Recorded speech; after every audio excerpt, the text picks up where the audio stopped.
the boat in the kingdom can turn around. We're lighting up the night, shaking up the ground. Excuses and flames, yeah, we're breaking free. Open fire, this is our legacy.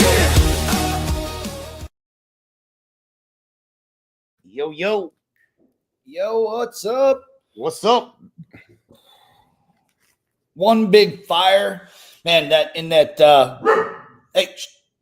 video, that intro video, I saw a little birdie, and then some Lake Tahoe, and it just dawned on me: in 23 days, you're gonna be hopping on that jet. Yeah, It's like this is like what, the third, fourth time only that you've used it. So you're yeah, gonna dude. Yeah, get on that birdie and fly into Tahoe, and it's we're gonna be there after Christmas and with the whole family. yeah. The whole family. Yeah, Like- it's gonna be good. Everybody. We got the Kinder family flying in on the jet. We got the Reese boys piling up, and the Stasic Robbins family. So it's gonna be awesome.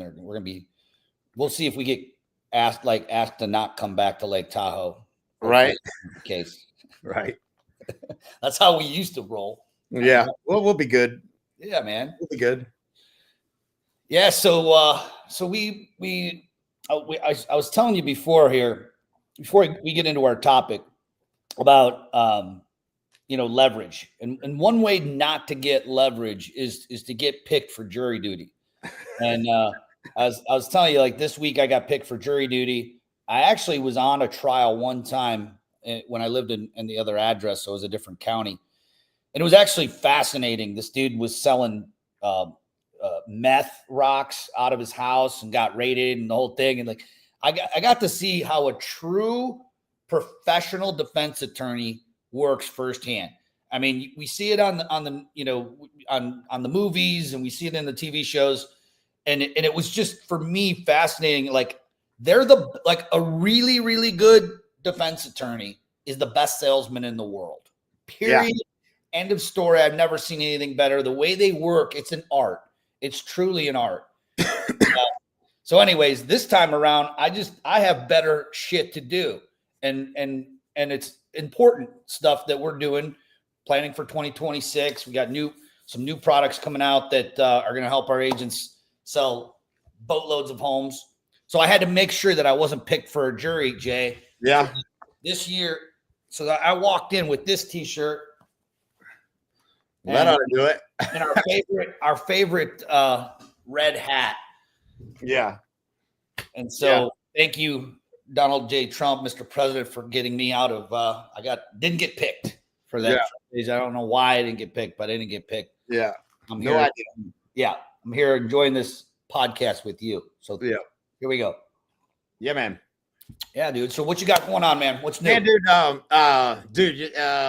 Great. I mean, my week is bumper to bumper, call after call after call. Great. I mean, for me, dude, I love being elbow to elbow with the agent. Like, man, tell me what you're trying to do. And, we've just been blessed with, years of doing this. And, you get in this business and nobody gives you a game plan. Nobody gives you a map. And I had a call today. This will tie into this conversation today on leverage. And he has a full-time job and sells 16 homes a year, 5 kids, 4 of them on travel teams. His wife is concerned that if he sells more real estate, he's going to be gone more, and it's going to put pressure on her. And, I said, if you ever think, about going into a full-time, and he said, man, I got a pension if I do this for 15 years, and, the ups and downs, because when you're primarily selling real estate by repeat referral sphere of influence, you have ups and downs. You have some months where you make nothing. And he was a teacher, so he had, 3 months off a year. I mein, it made sense what he was doing, but he didn't want to get so busy that he was, didn't have leverage. So that was his concern. I said, man, let's go make the money, and then we'll show you how to get the leverage. Like, you could double your business pretty easily. You just don't have the mechanism in place for turning strangers into a customer increase conversations per day with people that want to buy and sell. If you put good systems in place, that doesn't have to be heavy.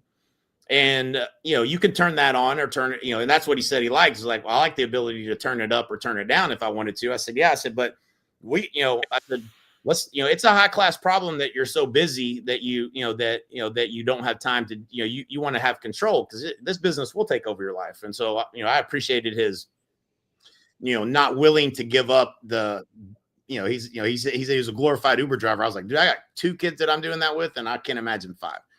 And so, but it had to open up the gate of the mind. It's like, there's a lot of ways to get leverage that you can still close those deals and not have to be involved. We can have a showing agent and a showing assistant, or, there's just a lot of ways to solve that problem. But, let's solve the problem of not having enough money first. And then let's worry about the, making sure we put the right systems and leverage in place to make sure you're optimized doing more deals, not, more time per transaction, do 2 things at once.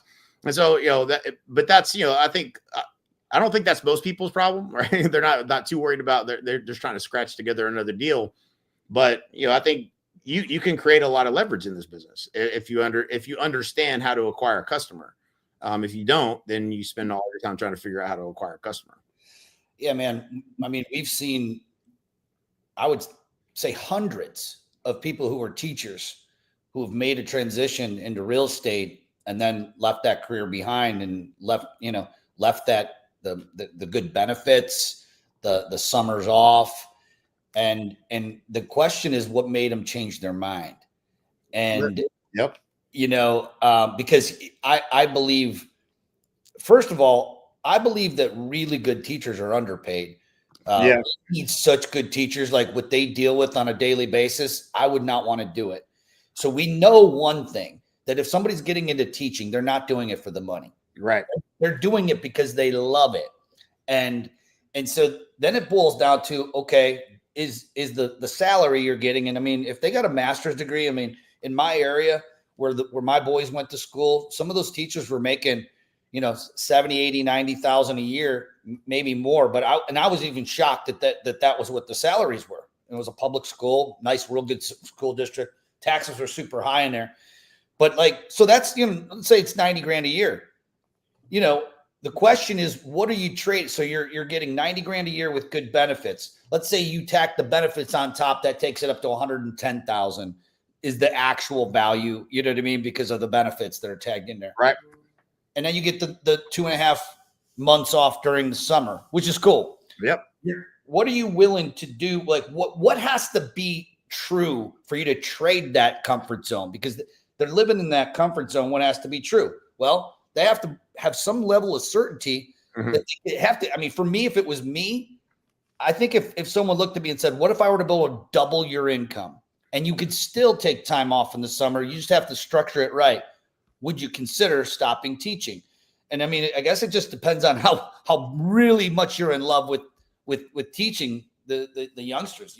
Right. I don't know.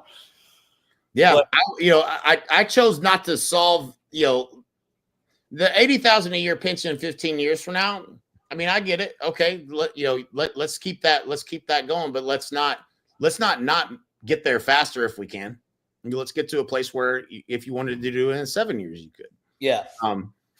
That's, obviously the pension, he has to be there 15 years, but if he invests, make some investments, he could probably get there faster if he's making triple or quadruple the money. Well, you don't really have a whole lot of control in that situation. You don't have control where your money and your pension's being invested, really. That's usually a union that has most control over that. And so, I think what it comes down to is, and what we're talking about today is you're either playing a short game or you're playing the long game with your business. And we see it all the time. Agents who are trying to look for those quick short-term fixes are right back at the table trying to figure it out again the next month. Or maybe they think they got it. They see that thing online and it's like, okay, this is going to fix my business. I'll buy this lead system, or I'll buy this coaching program, or I'll buy this. I mean, you and I have bought it all. Yeah. We literally bought it all. Yeah. But what you end up having is a short-term strategy to solve a long-term problem. And the long-term problem, at least for us, and I would say 95% of the agents we meet, it's freedom. The goal is freedom, period. So the question becomes, how do I what does freedom look like specifically? Mm-hmm. This goes back to the perfect day exercise, which I love so much. And it kind of goes like, this is actually fitting that we're talking about this coming into the new year, but the perfect day is, and man, I mean, I'm going to venture and say that when you move to Puerto Rico, at least for the first year, maybe year and a half, before like reality of where you were started really setting in, like you were kind of living your perfect day, right? Like you had the beach, you were in a Ritz style resort, perfect weather every single day. You're surrounded by people that are very successful entrepreneurs, billionaires, multimillionaires, meeting really cool people. And you were living your perfect day until you weren't, you know? And so but it boils down to like, I did that same thing. Like, I don't think that I could live on an island in the Caribbean. Yep. I discovered like maybe when I'm visiting there, I'm thinking, okay, I think I could live here until you're there for a long period of time and you're ready to go home. Do it for 4 years. Do it for 4 years and come back and talk to me. Yeah. That's what I'm saying. So everybody's version of what freedom is different. And it's not like it's right or wrong, but whether you like it or not, you have to master your money game in order to get there. Mm-hmm. Unless, of course, the only other path is become a monk and just sell it, literally everything, get skinny as possible. You know what I mean? Like there's another way to freedom and that's it. So unless you're willing to sell everything, and if you are, there's no judgment here. This is just a path to freedom. Yep. Now you have zero obligations. You have zero expenses. You can live your monk lifestyle.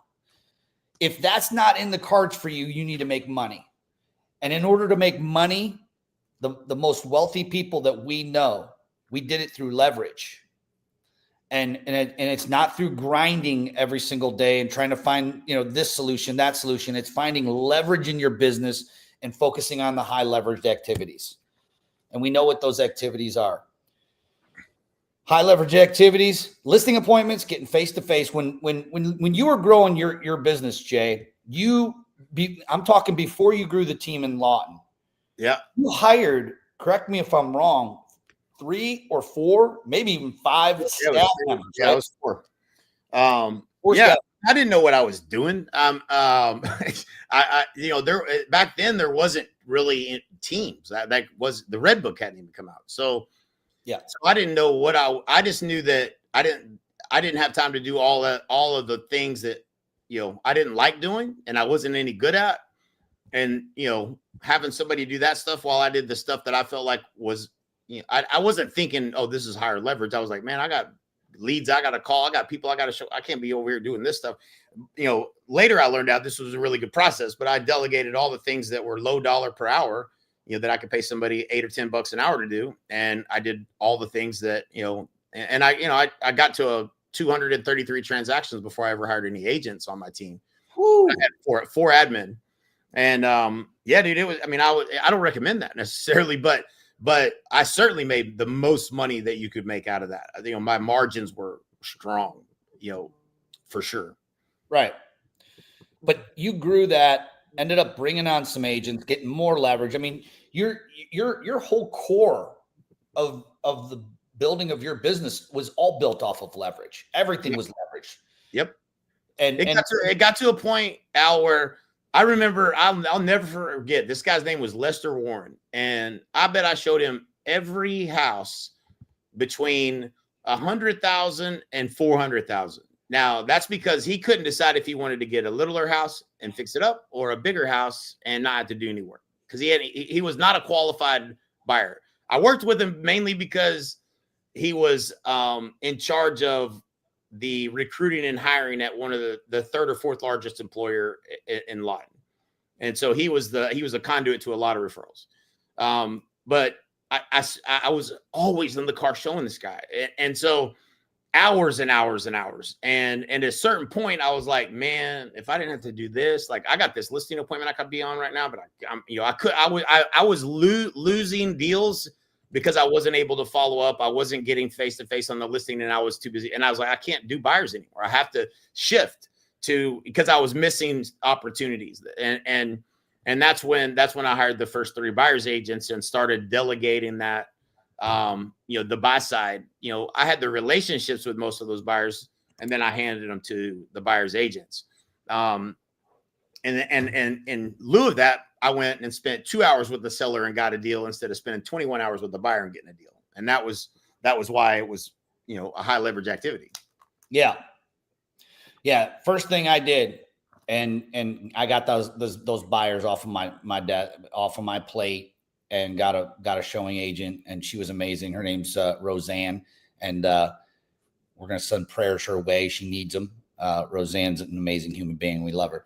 So, yeah, man. So, it's really kind of like, I was just talking to someone the other day about our system, Funnel Pilot, and they actually didn't know who you were.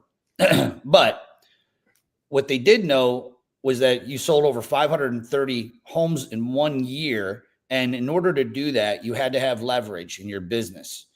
And that's really Funnel Pilot. We should have called it like Leverage Pilot because Autopilot, because literally what we built is a copy and paste paint by number system to take the exact system and systems that Jay Kinder built a business that sold 530 homes in 1 year, number 2 agent in Coldwell Banker. We take that, copy and paste it right into our agents' businesses. And guess what? They're making 6 figures. Brand new agents like Travis and Lawton, following in your footsteps in your old backyard. It just bought him his first house for him and his daughter. And he was living with his parents when we met him. Yep. He was living in their back barn that they turned into an apartment, actually. Right. Okay? And all he did, okay, he didn't go out and buy a bunch of shit. All he did was copied our system and pasted it into his business. And then he showed up on some of our coaching calls, and the rest is history. He's making more money than he's ever made in his entire life, and he doesn't have to live in his parents' barn anymore. Right. So, we're seeing these success stories, and the cool thing is what we have, dude. I'm so pumped for 2026. Right. What we're going to be launching, which is kind of crazy when you think about that. It's taken us this long, really, to launch this side of the business, because it's where you and I, our claim to fame is on listings. Right. We were straight up listing gangsters, and that's how we grew our business. That's the highest leverage activity you can do in your business, is that, or recruit a very high producing agent. Those are the 2 highest leverage points you can get in the real estate business, in my opinion. Great. Yep. And so, I mean, maybe unless you want to throw in like a referral type funnel business, if you see that, I guess that's a high leverage activity as well as referrals, but there's only so many of those.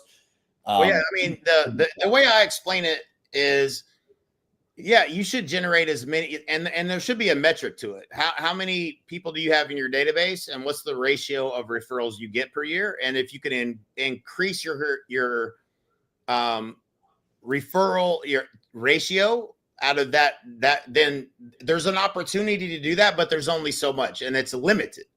It's like you can't push a lever and make it double. You just can't. It doesn't. You can go. What are you going to do? Pop buys, and you think you're going to double your referrals? It doesn't work that way. So at some point you have to shift to, I got to learn how to turn strangers into a customer. And that's where there's a bunch of people, really greedy people going, oh, let's get some of their commission. They want to siphon off of your, well, I can do that for you. Zillow, I'll take 40%. That's where you run into a million ways to do it. And then you're trying to figure out, well, what's the best way? Should I buy this or that, or these leads or those leads? What's the difference? But until you have control of those, and you can turn up the knob up and down on how many leads you get. And that's just a skill. They don't teach you that in school. They don't, it's not the easiest thing in the world to go figure out. But that's what changed my business. I'll never forget, dude, when I walked in the office one day, and I'd been running all these different ads and didn't know what was going to work or not. But I walked in for a listing appointment, and my receptionist at the front desk had 2 messages on those little perforated tabs. Come list me, 2 come list me's. people I didn't know.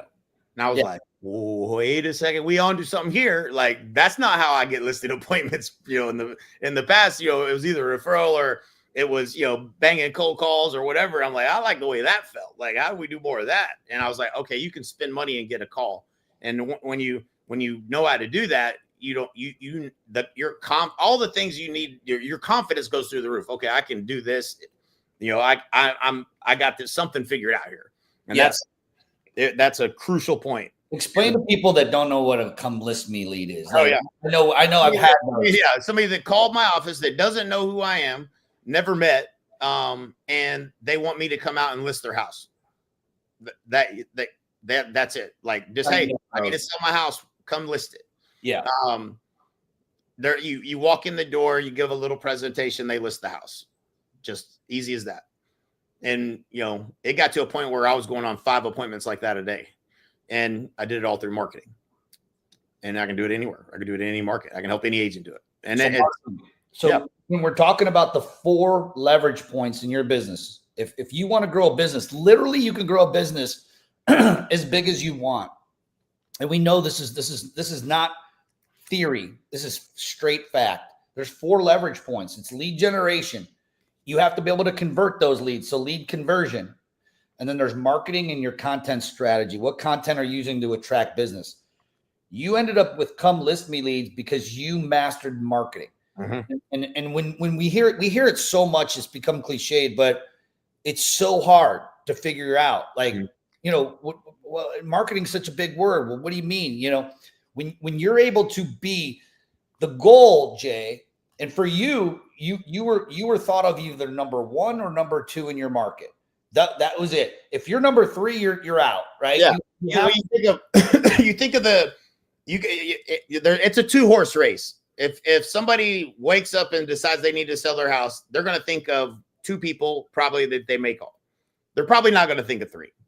But if you can own the space and I don't care if it's a neighborhood, if it's a listener base of 15,000 people that listen to a particular radio station, I don't care. It could be the people it could be any number of people, but if you can own that segment of the market's mind as the number 1 or number 2 person they think of, the phone will ring and people will call you.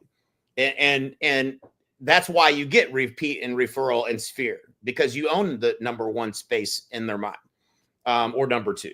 Yeah. And so it's now, how do we do that in a way that gets people that don't know, like, and trust you to think of you first? And you do that through marketing, and you do it through frequency, you do it through the frequency of the message that you're putting in front of them, not just, this is why, I know nobody teaches this, because I still get direct mail from agents where they send me 1 piece of mail and I never get anything again. That is the equivalent of yelling into a windstorm. Like, are you kidding me? I get so much mail. You send me 1 postcard and you think what did you think? I was on the way to the mailbox saying a prayer? Lord, I don't know anybody in real estate. Please send me a sign of what I should do about selling this house. Oh my God. You answered my prayer. No, that's not enough. They once a month, not going to remember you. Twice a month, maybe, probably not. You send me a postcard every week for 10 weeks, and then every other week, I'm probably thinking of you first. And that is the game of marketing. And what you put in that message to position you as the go-to expert to sell that home is super important. How are you adding value with what you're sending? What content are you giving them that's valuable to them? And all of those things matter. But it is absolutely duplicatable. It works in every marketplace. Like, this goes back to, Don, I know Don Hobbs, but Don, back in the day, I bought Hobbs and Herter's package of branding, and I had these pillars, the Jake Henry Home Selling Team, and I bought all their branding and everything. But did you know that Don Hobbs was the one that did the blind test of the agent in a marketplace where they mailed the entire neighborhood this fake agent that didn't exist, and then they surveyed the neighborhood. Tell the story though, because most people haven't heard it. This is fascinating. This is like folklore, but it's a true story. And Don Hobbs and Hobbs Herter did this study, and he's a marketing and branding genius. And they mailed this neighborhood postcards and mailers over the course of a 6-month period, and it was a high frequency mailer that they did. And then they surveyed the neighborhood, I think between 6 and 8 months after they had mailed all these mailers. And they said, who do you think the top agent in the market is? They had made up this agent. Made up agent's name was the number one person that the people in that community thought was the number one agent in the market. They didn't even exist. They had only done all these mailers over this period of time, and they captured mind share. And their perception was this must be the number one agent in the market. And so that's a fascinating, it's a truth. It's just a truth. When you understand marketing, you don't ignore things like that. Like, okay, how'd that work? Yeah. They got mind share. But yeah, that's the, if I wake up once a week, Al, wanting to just do it again. You know what I'm saying? Like, it's such a fascinating thing that it can be accomplished. It's probably a little bit harder today if you are non-existent in a market.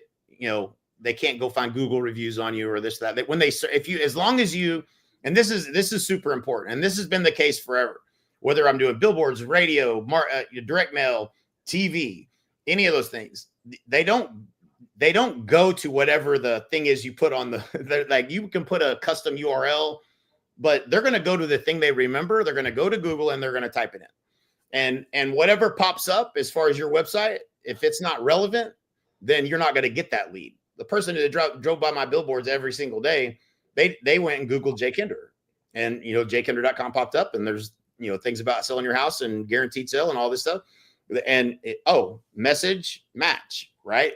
And so if somebody Googles your name and it's your buyer home search page that shows up, that seller ain't calling you.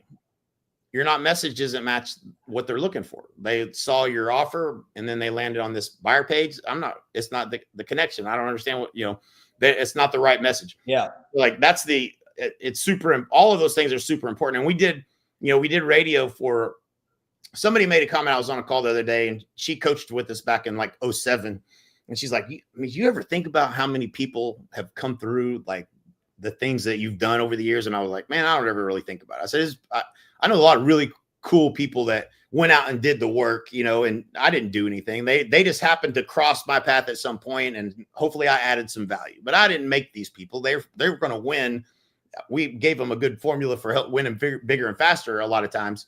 But, the top agents across the country, they all understood the principles of marketing, all of them. They all have the phone ringing every day with people wanting to list their house. But it's reach and frequency and understanding how to do that. But the ones that would try, like say try radio and it didn't work, if you went and Googled their name, you couldn't find them. It was understanding the consumer and how they operate. They're not just going to go to your weird URL that you put in your ad. They're going to Google what they remember. So you better make sure they remember something that when they Google that, especially like if your name was John Smith, hard to show up on Google for John Smith. You need, you might need to be John W. Smith. Or you might need to have my name, dude. Huh? I'd be changing my name legally. Yeah. Because it's we know agents that have. Yep. It's not distinct enough that when they look for you, that they're going to absolutely find you. And those are things that again, you if you don't understand how the consumer goes to look for you, then you don't you just think, well, radio don't work or this direct mail don't work. You have to, and that's why, like, my favorite story, I've told it so many times, is Mike Reese is, mailing all those postcards in Frisco, and I'm riding around with him. His mailer drops, and the lady calls him. He puts it on speaker, and she's like, "Is this Michael Reese? I could wallpaper my bathroom with all these postcards you've been sending me. I need to sell my house." I'm like, Mike had top of mind, like same postcard, branded Mike Reese, branded Mike Reese, branded Mike Reese, and and that those things can be duplicated, and so like. It's fun for us now because we get to help other people do it. I'm not trying to build my brand. Like I said, I do wake up about once a week thinking, man, that'd be fun, but that's not the goal. Let's just help other people do it. Yeah.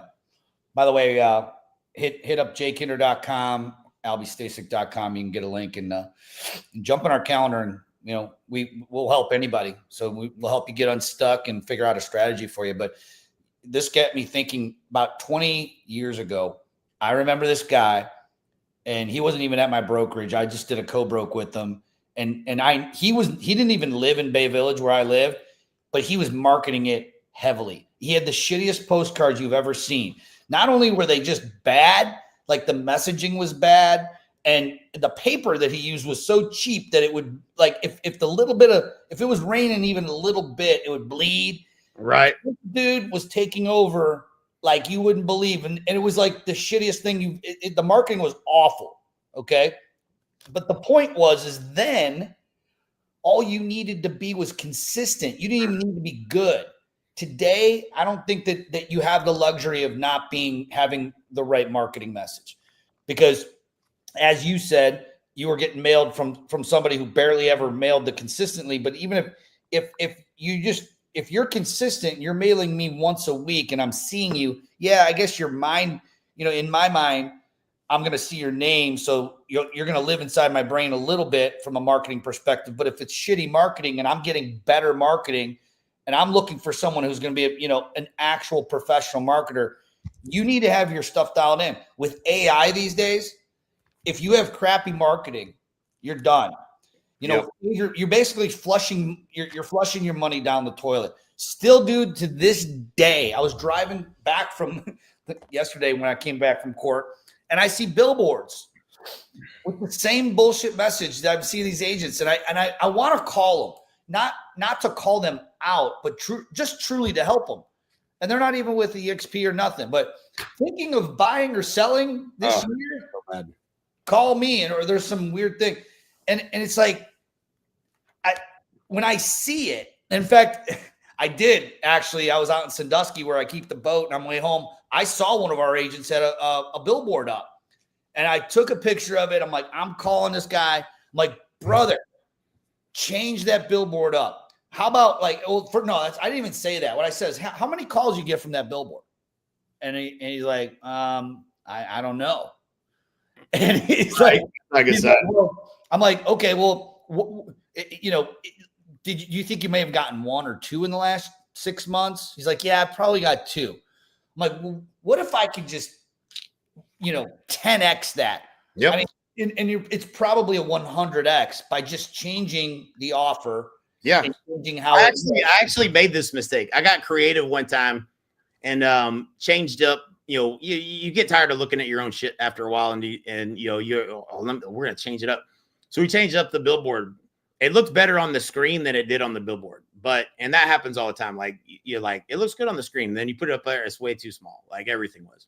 Yeah. And I got one call a month from that billboard. We changed it after that to a better message.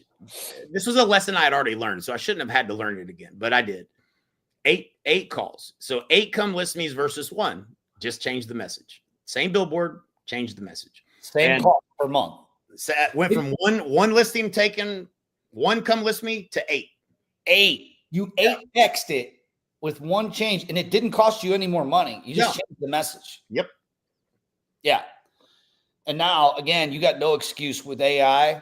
You have, if anybody's out there putting billboards out with the same message we read in 1985, I just feel bad for you, because you're flushing. You might as well just, take that stack of money you're spending and take it into your bathroom and use it to wipe your bottom, because you're going to get more usage out of it than spending money on a billboard with a dumb message like that. Yep. So, anywho, there was an agent that when I lived in Aubrey that had a billboard, and I know, they were like, they probably made this big decision, man, it's like probably $500 a month for this bill. It was a kind of a smaller billboard in a little small town. And like, we're going to spend money on marketing and do this billboard. And it, what they put on it, discounted if you list with us 1%. So, it just made me cringe. I'm like, damn, man, every person that ever paid you a full commission now sees your billboard and knows that you'll do it for 1%. Oh, and they're pissed off now. I mean, yeah, right. They're pissed off, or they know they're going to get it. Now, the only thing you did was you let everybody know you'll do it. You'll negotiate. And so dumbest thing I've ever seen anyone do. And, what did you think you were going to get 3 times the number of calls because of that? It just is such a now you're known for this being a discounter. So that terrible message to the Race market. to the bottom. Yep. It's a race to the bottom. Yeah, so a couple of our top agents right now are leveraging, you know, if you're not using the universal offer of sell your home for cash quickly, the guaranteed offer, you know, whether you like it or not, doesn't matter. The picture of you with some catchy phrase. Now I'll push back on what I'm saying a little bit. And it's only because of a gentleman by the name of Jeff Cook, who actually really did like he did go in the other direction, but he did it so damn good that it actually worked. But other than Jeff, if you ain't Jeff Cook, who his billboard game was strong, like what he was doing, but he was spending probably 20 grand a month in all the different billboards, and he stayed with it for years and years. And of course he got mindset because he went the humorous route with it, and it was funny, and it was so good that it got him on the news. And once you get, you know, noticed on the news and that free media, that's one thing. But you should be, everyone, if you're going to be spending money on big money, I don't care if it's bus stops. A lot of people are trying to market themselves using the shopping cart deal. Have an offer, not just your face, not just, hey, buying or selling, call me. There's no unique value. There's no unique selling proposition in that. You're not giving anyone a compelling reason to do that other than they're seeing your face. And maybe you were blessed with good looks. Good for you. The rest of us, we need an offer. Okay. Yeah. And on top of that, I'll make this statement. If you're using big media like that and expecting calls, and really, like, I want you to look in the mirror, walk into the bathroom, and ask yourself really the reason. Are you doing it so that all your friends from church that you know are going to drive by the sign and say, hey, Jay, I saw your sign. Yeah. That gives you this little rush. It's the wrong reason to put that up. I will guarantee you're leaving 6 figures minimum on the table if you don't switch that offer up to a guaranteed cash offer. Yep. You just are. And it's direct response marketing 101. Yep. Solving the problem. I remember talk about so let's turn the hands of time back to 2012. I opened my first real estate office. I ran a Tough Mudder. I got hurt. I was like literally on crutches and you and Mike came walking in. This is before we weren't like real close buddies. I was just a client of your guys's. Okay. And you were coming into Cleveland to meet Dan Kennedy. Yep. You remember this? I remember it. It was raining. You flew into. There's only one reason that you would have to come into Cleveland then, and that was to come see Dan Kennedy. Yeah. And so you surprised me. I didn't know you were coming. You come walking in. The first thing you did, dude, was you walked in. You saw my Mimi's ad sitting on my desk with this big. It said, "Your home sold in 30 days, or it's free." And you're like, change that headline right there. Literally, I was spending at the time, it was a lot of money for me, probably about $5 grand a month to be in every Mimi's magazine in Northeast Ohio. And I had the wrong headline. I literally changed that up to a guaranteed sale. And I doubled the number of come list me leads just because I didn't spend any more money. Right. Same exact publication. It was going to the same houses. And I literally doubled my number of listing call-ins that I was getting. Right. Changing and tweaking it. So this is also known as leverage, right? It is. Marketing is a great form of leverage when it's done correctly. Yeah. So the 4 pillars: lead generation, lead conversion, marketing, meaning your branding, I should say, your branding and your content strategy. When you have all of those oil wells pumping, that's when you start to see momentum. And that's exactly what we're seeing. So many of our agents do, not just, Travis, but agents in Florida, Texas, Ohio, the Carolinas. They're all winning bigger. And before we met them, they, like you had said earlier, they were already winners. But we're helping them win faster and bigger, and we're helping them double their business quicker because they're just using us as leverage, and we don't have to take their credit card. Yep. And man, it was kind of going back to like circling back to the teacher conversation we were having. Yeah. Is that the teachers don't do, they're not going in there and teaching our little snotty nosed kids because for the big paycheck. They do it because they love what they're doing. And it's kind of a similar situation with us. Obviously we're, blessed and paid very well, but like our daily things that we're doing, our daily meetings, our daily huddles, our daily trainings, everything that we're doing, our team is doing for agents to win. We're doing it because we just love it. And it's kind of like what a school teacher does. They go in there, they go in there every single day with kids sneezing and getting sick and fights and all the things that happen in school because they just love that. Right. And that's kind of how I feel right now. And in the stretch of legacy that we're laying the road of legacy down. And it's never been more fun. So yeah. This is what people need to understand. If you're going to listen to anything that we're telling you, listen to this.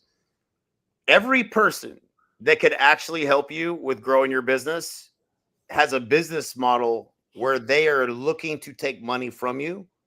And that's not a bad thing. It's capitalism. I'm fine with that. I used to sell coaching. I sold coaching to Al, helped him grow his business. He was happy to pay.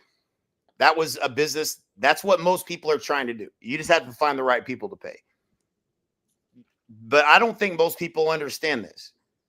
Because of EXP's model, we don't wake up every day saying, man, we got to sell this much of a product. We wake up every day going, how do we help agents win bigger and win faster? How can we implement this for them? How do we get them? How do we do it for them? Make it easy, make it simple.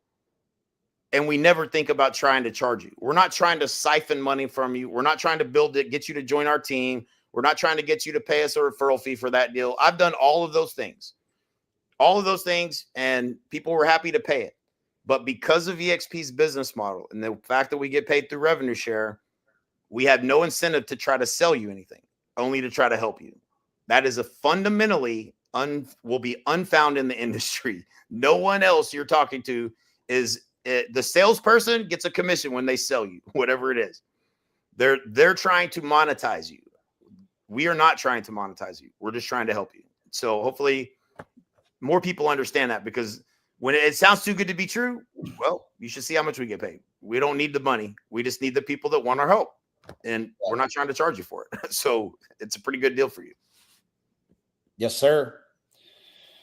Well, man, I think that wraps it up. Another fun episode of One Big Fire. If you want to see up underneath the hood, the truth is, dude, there isn't too many problems in real estate. That I don't think there's a problem out there that an agent has, especially one that's trying to either grow a team and their problem is recruiting talent, or someone that's just trying to get the 50 sales a year that we haven't seen.